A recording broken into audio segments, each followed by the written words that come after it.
Allez, salut à tous. Donc, comme j'ai dit, je le fais à la chaîne, hein, parce que du coup les vidéos. Mais là, on est sur l'étape 5. Donc, c'était donc l'étape suivante, hein, après le montage du châssis. Donc, l'étape 5. Voilà, l'étape 5 de la Polo RWRC 2016, échelle à 24e de chez Belkits, nos copains belges qui font des bonnes petites maquettes. Donc aujourd'hui, étape 5, je me répète, c'était les roues. Alors les roues, vous avez vu, je sais plus, je vous avais montré sur l'étape précédente. Donc un montage avec la roue de secours, on l'oublie pas, il y a 5 jantes à faire.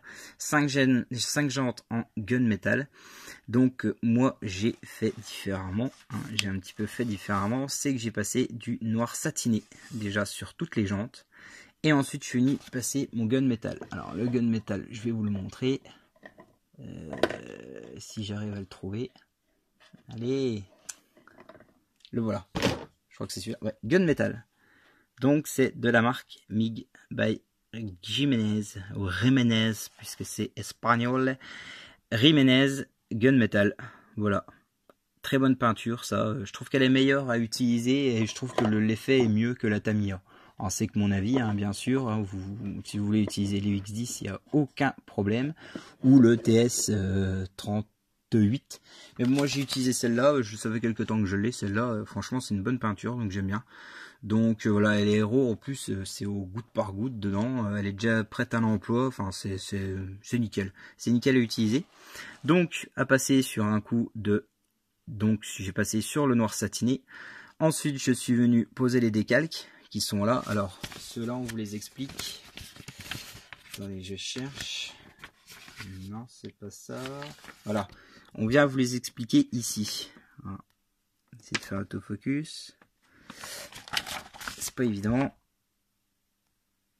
Voilà, vous voyez, il y a les petits décalques à poser au centre, donc aux différents numéros de la voiture. Donc moi c'est la numéro 9, hein, donc c'est les décalques 90. Voilà, donc je suis venu coller sur le centre des jantes. Et du coup j'ai posé les pneus. Une fois que les décalques étaient bien sèches, je suis venu poser les pneus. Alors petite particularité, je vais vous les montrer là après en vidéo là. Mais c'est que ils ont fait ils les ont détaillés ces pneus. C'est-à-dire qu'ils nous ont pas fait des pneus de rallye tout touch en rallye tout simple. C'est des pneus qui ont les mêmes taillures que les vrais pneus Michelin. Mais je suis véridique, hein, c'est vrai. Hein, moi j'ai vu ça déjà, j'y croyais pas. Je trouvais ça bizarre sur la Fiesta, et sur la Fiesta déjà chez Belkits, ils ont fait ça sur la Polo, sur la Skoda, sur la 207 je crois. Enfin toutes les voitures, il y a vraiment le vrai taillage des pneus. Et du coup ce qui est bien, c'est qu'au moins vous pouvez pas vous tromper de sens entre la jante et le pneu, puisqu'au moins il y a le dessin du pneu qui vous montre le flanc vraiment extérieur, et du coup vous pouvez pas vous tromper lors du montage de la jante sur le pneu. Donc c'est une petite particularité. Et ensuite je suis venu poser les décalques Michelin autour. Donc voilà où on en est. Alors le truc c'est que c'est sur une boîte ça sèche, donc on va prendre voilà, la caméra. Alors m'excusez, hein, mais vous voyez c'est un peu sombre. Parce qu'il fait noir, enfin il fait sombre, hein, donc du coup c'est pas évident à faire une vidéo potable. Voilà, donc si j'en zoome une, voilà où j'en suis. Avec la roue de secours en dernier. Alors vous ne trompez pas, la roue de secours c'est celle où il y a les écrous qui sont vides, hein, où il y a des trous en fait. Voilà, aux emplacements c'est vide. Donc lorsque j'ai posé mes pneus, je suis venu passer un coup de marque Setter, hein, le produit pour les décalques. Je suis venu poser les décalques par-dessus. Et ensuite, j'ai passé un coup de clear. Donc le clear, c'est un produit blanc ménager que vous pouvez trouver. Un produit, c'est pour les carrelages, je crois. Moi, je m'en sers. En fait, ça vient vraiment coller toute cette partie. En fait, dès que vous passez un coup là-dessus. Alors moi, j'utilise quand j'ai fini une pose de décalque, par exemple sur une carrosserie, je viens passer du clear. Alors ça protège déjà contre le vernis, donc des fois que le vernis vienne vous bouffer vos décalques lorsqu'ils sont posés, ça devient embêtant, donc ça protège les décalques, ça protège la peinture, et donc là du coup ça vient protéger les décalques, et comme c'est des pneus un peu rigides en caoutchouc, ça peut des fois ne pas bien adhérer, donc du coup une fois que c'est à peu près bien sec, moi je viens passer un coup de clear au pinceau, donc par dessus, donc le clear c'est ça.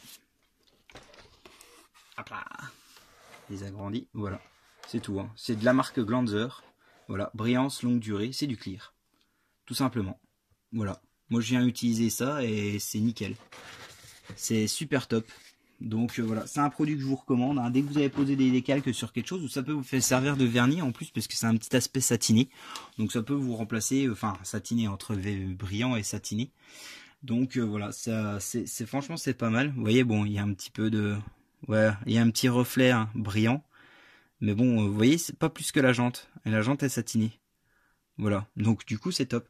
Alors, je montre tout vite parce que là donc c'est la fin de l'étape 5, mais lorsqu'elles seront installées sur l'auto, donc à la fin du montage de cette polo, une fois que je les installerai sur la voiture, j'aurai rajouté un coup de vernis mat entre temps. Donc là une fois que ce sera très très bien sec, donc genre demain par exemple, je vais passer un coup de vernis mat, et une fois que le vernis mat sera pris, sera bien sec, je vais venir faire des inscriptions dessus comme sur les vrais, c'est-à-dire avec le petit H, genre si c'est du hard, du soft, avec le numéro de la voiture par exemple aussi, ou alors tout simplement si c'est le côté de la voiture, par exemple FR pour front right, FF front, non FL front left, etc.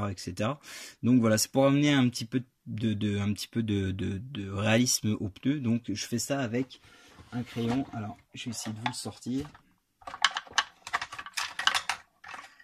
Enfin, je fais ça avec ça. C'est un, voilà, tac. C'est un marqueur. Alors c'est Pentel K108 Hybrid Roller. Donc moi j'ai acheté ça dans un magasin Cultura. Donc j'ai passé, voilà, c'est un stylo hein, à encre blanche. Je viens écrire sur le pneu.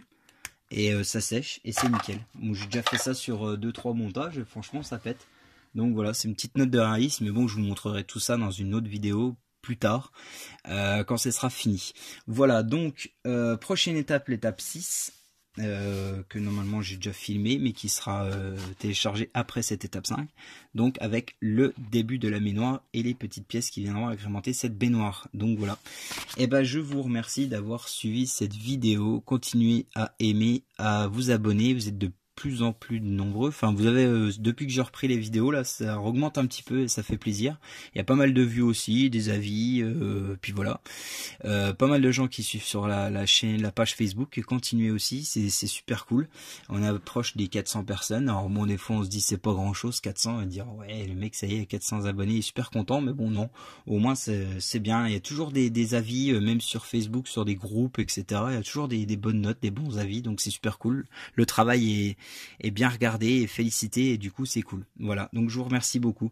Et bah passez une bonne journée ou une bonne soirée à l'heure que vous regardez la vidéo, et je vous dis à bientôt pour l'étape 6. Salut!